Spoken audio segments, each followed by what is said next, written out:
PFT, what up, man? How are you? I'm doing great. Shots. I like it.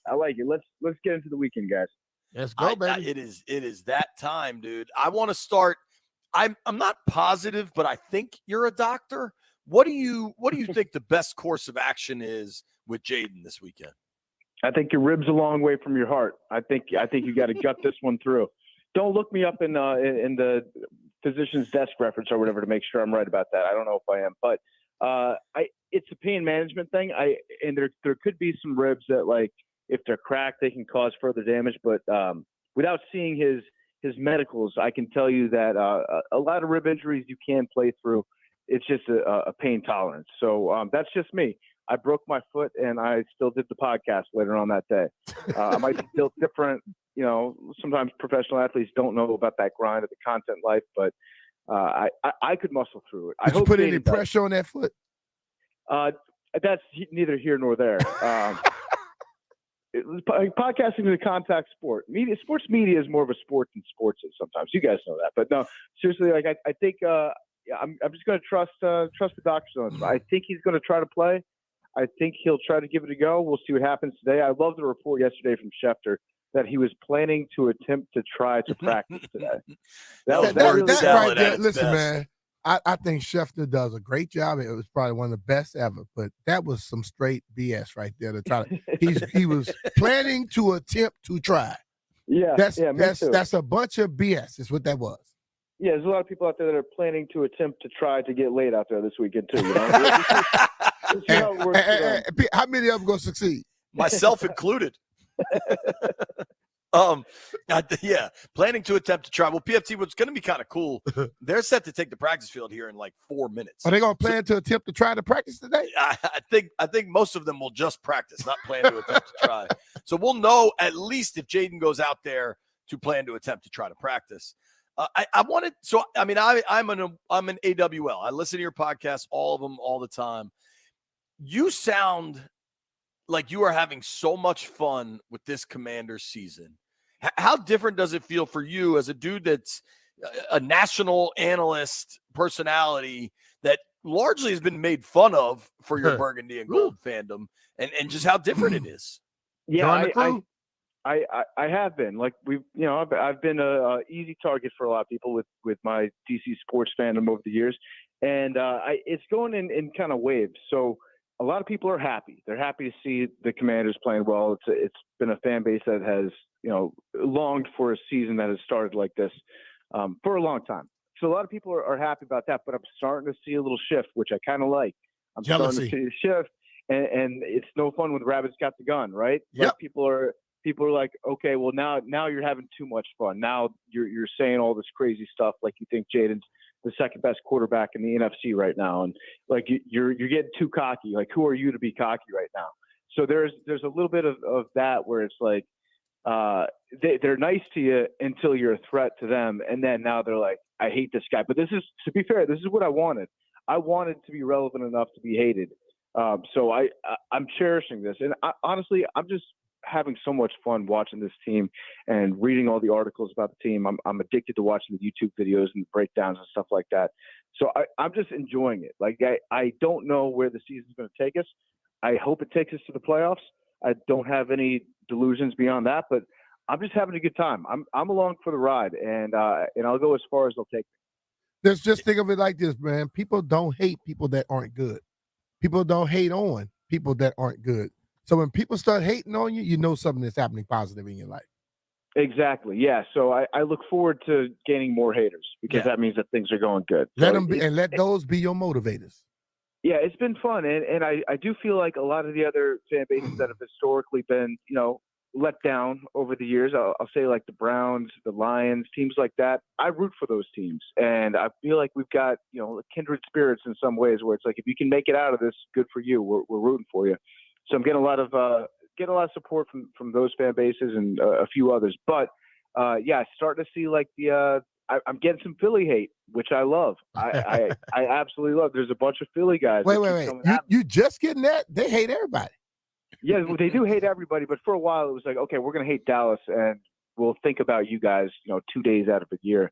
But I'm starting to get some of the Philly haters, that's a good sign. That's exactly what I wanted. I wanted to be enough of a threat to be hated by them. So, yeah, I mean, as a fan, all you can do is you sit down and you get excited and you enjoy your Sundays. And I'm trying to make the most of that. Last Sunday was kind of a bummer. We got that basically one play, and I was very, very worried when he went out. And then when he came back to the sidelines and he did the touchdown symbol over his head, I was like, that's a good sign. He's smiling. He's got good extension on those arms.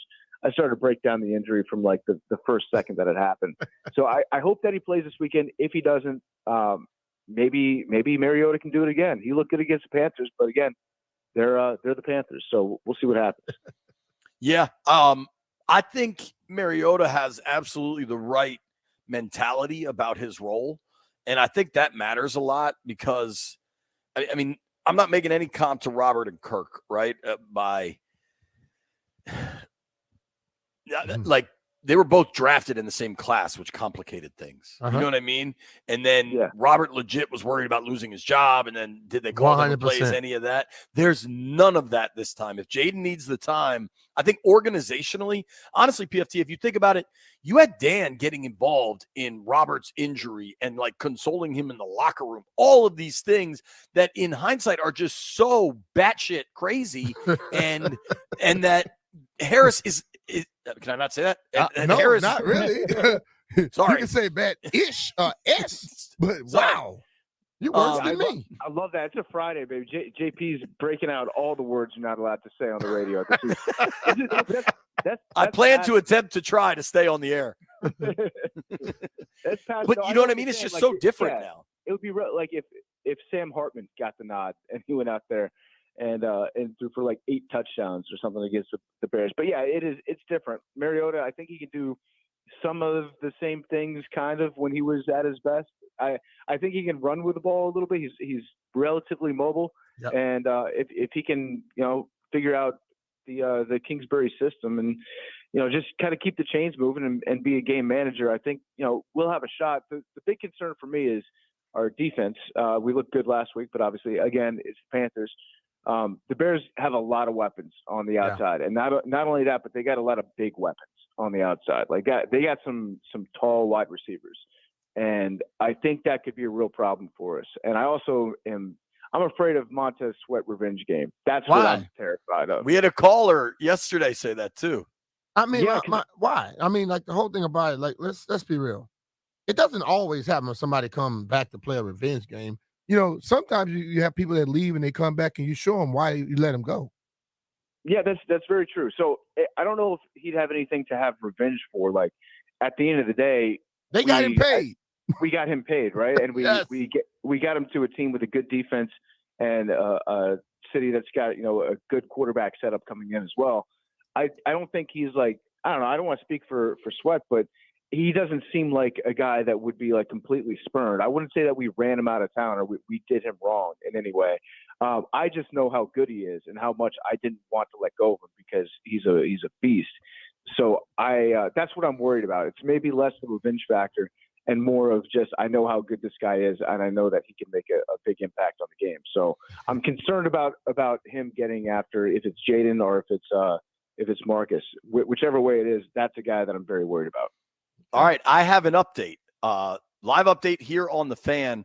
The Commanders started practice at 11:10 a.m., which they always do on Fridays. On Fridays, the quarterbacks usually kind of work. Generally, the quarterbacks kind of live in their own area anyway at practice. And the Commanders team is on the practice field. I'm looking at a tweet from Sam Fortier. I'm not there. I got a family thing I got to take care of today. Fortier from the Post is there, as are others. Chris Kerwin is there. He's going to feedback video. We're hoping to get that up ASAP. For whatever reason, today, BMitch and PFT Commenter, do you know where the Commanders quarterbacks are working out? Inside. Are they in the bubble? They're in the bubble while the media and the rest of the team are out on the practice field. Jay, when I was saying little things to you yesterday, sure. Listen, bro, I don't know anything, but I have been around this thing long enough to know what people do when they don't want people to know everything. You get what I'm saying? Yeah. Yeah. So it can mean absolutely nothing. I'm being honest with you. But you're not gonna have something to be able to go on. They're like the CIA right now. What's going on? Like I'm actually a little bit shocked at the level of competence that they're showing by keeping this thing so tight-lipped that nobody has any idea what's going to happen. Like I respect it. I do too. I just want to know. I'm mad because I want to know, but at the same time, I'm like, this is really good that I can't figure out what's going to happen. So, congratulations. I'm going to give credit to Adam Peters on this. It came over me last night, PFT, where I said, I got to a point where I don't care no more because I know well enough that they're not going to do anything to jeopardize him. So whatever decision is made is going to be the right decision or the best decision that can be made. So I'm not sitting up here concerned anymore. Yeah, I guess you're right, but my weekend would get so much better if Jaden played. That's what I want. And also, I live here in Chicago, and Big Cat, my co-host, is a Bears fan. We've been pretty cordial throughout the season, going all the way back to the draft. We both got quarterbacks. We've been very, very polite. We want to see each other succeed.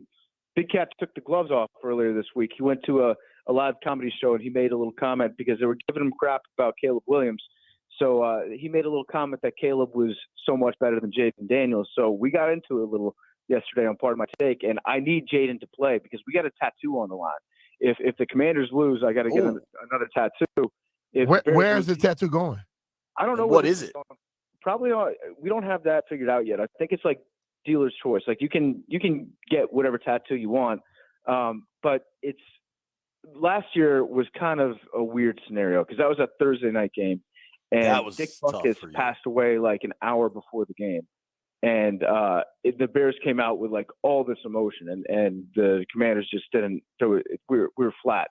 So we made a rule that if there's another Bears legend who passes away within an hour and a half of kickoff, the bet's off. But if Mariota still plays, like if Mariota's playing and not Jaden, we're still doing the bet. So regardless of who starts at quarterback this weekend, I just need to get out of here with a win. I need a win, point blank. I can't go 2 years in a row, 2 tattoos. That shows great confidence. That loss last year was brutal. That shows great confidence on your part. I like that. Yeah, listen, the defense looked good last week. I was pumped about that. I don't know if we're going to have Forbes playing this weekend or what. I don't know really anything about what this game is going to look like because last week, as far as I'm concerned, was just like a scrimmage or a practice that we did.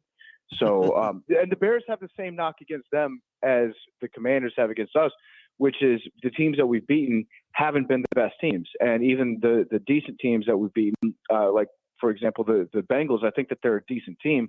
Their defense isn't very good. And the Bears have that exact same thing. I think all of their wins have come against teams that have one win. So we're getting the same amount of crap. And I don't know if we're going to figure out after this game anything different because then they'll just say the team that lost, yeah, they were frauds, didn't play anybody. And the team that won, yeah, but you beat the other team because they're a fraud. So it's like we're not going to really learn that much in terms of the national discourse. I just want a good game. I think it's going to be a great game, and I want Jaden to play. I want it to be Jaden against Caleb, even though there's other guys on the field too. But I want that just to make my Sunday that much better. What was my saying about that, JP? Help me out. When you beat the team that you're supposed to beat. Yeah, it's the old Chris Rock saying. It's you can't celebrate what you're supposed to do. I take care of my kids. You're supposed to take care of your kids. Yeah, but when you beat a team that you're supposed to beat, you're supposed to beat them. Right. That annoys the hell out of me. Oh, they just beat the team they were supposed to beat. What if they lose to the team they're supposed to beat? Then you're gonna knock them? So they did their damn job, right? What you specifically said that I loved, PFT, I think you'll appreciate this. We had callers calling in saying they haven't beaten anybody. And BMitch said, I'm appalled at that notion. You play bad teams, you beat them by 30, and people are upset about it? Yeah. Like, what are you supposed to do? Yeah, and listen, you know what the alternative to that is? The alternative is being a team that you're supposed to beat. So I would much rather beat teams that I'm supposed to beat than be one of those teams that other teams are supposed to beat. Like I don't want to be a check mark. I don't want to be I don't want to be an easy W that's written down on somebody else's schedule. So if you take care of business, you can use that to point at the Commanders and say, well, they might not be a Super Bowl contender. Okay, yeah, I'll give that to you. I don't think that we are a Super Bowl contender right now, but to try to use that, especially especially what we've been through, especially the teams that we've watched play football. We have been the team that you're supposed to beat, and to just like pull yourself out of that, and now we're looking down at that position and checking off boxes by beating teams and taking care of business. That's progress. That should be celebrated. Yeah. What is the vibe out there in Chicago about this matchup and kind of about Caleb versus Jayden? Because, I mean, if it comes down to Rookie of the Week awards, Jaden's definitely winning. Yeah, I keep bringing up the Rookie of the Week awards to Big Cat, and it's fun to just remind him, like, hey, I'm all about that hardware at the end of the day. How's your trophy case look? Because I got 5 Rookie of the Weeks in my case. It's been a little bit of a different narrative out here in Chicago because at the start, Caleb didn't come out of the gate just firing on all cylinders. Caleb struggled in his first few weeks, and there was a lot of national media attention on them. There was a lot of hand wringing. I think everybody tried to put on an air of confidence in Chicago for the first couple of weeks and say, like, okay, we got to get through this. He doesn't have time to throw. The offensive line isn't doing any favors. The play calling stinks. You know, the excuses were coming out, but they were also valid excuses. Mm-hmm. But for the Bears fans, they were saying these excuses that they've said for a laundry list of quarterbacks before. And even though they meant it this time, they were still reminding themselves of every other time they'd said that, you know? Like they said the exact same things about Mitch Trubisky. But there's a difference because Caleb is a much, much, much better quarterback than any of those guys. Like he's actually good. So they had to weather a storm for a few weeks where they were given the valid excuses of the offensive line play, et cetera. And then the last few weeks, it looks like Caleb's turned a corner and he's been improving every single week. He made a lot of throws against the Jaguars, some very, very impressive like seam throws that just showed off his arm strength, and he's throwing on the move. And don't make any mistake about it. Like, Caleb Williams is a very good quarterback. Yes. I think he's going to be really good in the NFL. People were just like throwing the word bust out after a Sunday Night Football game against the Texans where they blitzed the hell out of them, and the offensive line didn't really do a single thing. No one's going to look good in that situation. So it's been different, though, because they've had to weather that storm a little bit. And we kind of, after weeks 2 and 3, I think in D.C., we're like, yeah, Jayden's special. He's a different guy. We didn't have to, like, go through that short period of being like, I think he's the guy, but I'm seeing a lot of stuff that makes me nervous. Yeah. We didn't have that. So, I think what's going to happen is we're going to have, with any luck, a good quarterback battle throughout the years. It feels like these two guys are destined to meet each other and play in some big games. And I hope that we get to see the first of those big games this weekend. All right. Hell yes.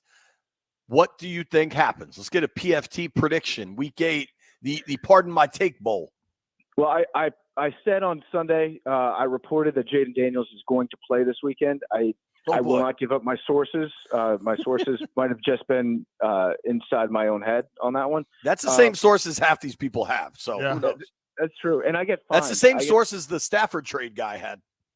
Yeah, that's true. So I get fined if I get it wrong. I have to give $500 to the fine bowl in the Part of My Take studio, and I don't want to lose that $500. So I'm going to stick by my prediction. I think Jayden is going to suit up. He's going to play. I think that it's going to be. I'm going to say 27 to 20. I'm going to do a Chris Berman score here. 27 to 22. Commanders win. That's and cover like the spread. Dude, I have it 22-19 Commanders win. I think it's a weird scoring game, but I love that. And the line will switch. If Jayden starts, I'm pretty sure that, right now I think we're an underdog, but I think that line will switch to the Commanders side. Will be like 2.5, 3-point favorites if that happens. So I got us covering. All right. Yeah, well, I think it's going to come. I think Jayden's going to have a workout Sunday, and they're going to take it to the absolute last second. PFT, we alwaase appreciate you joining us, man. Thank you, buddy. All right. Have a great weekend, guys.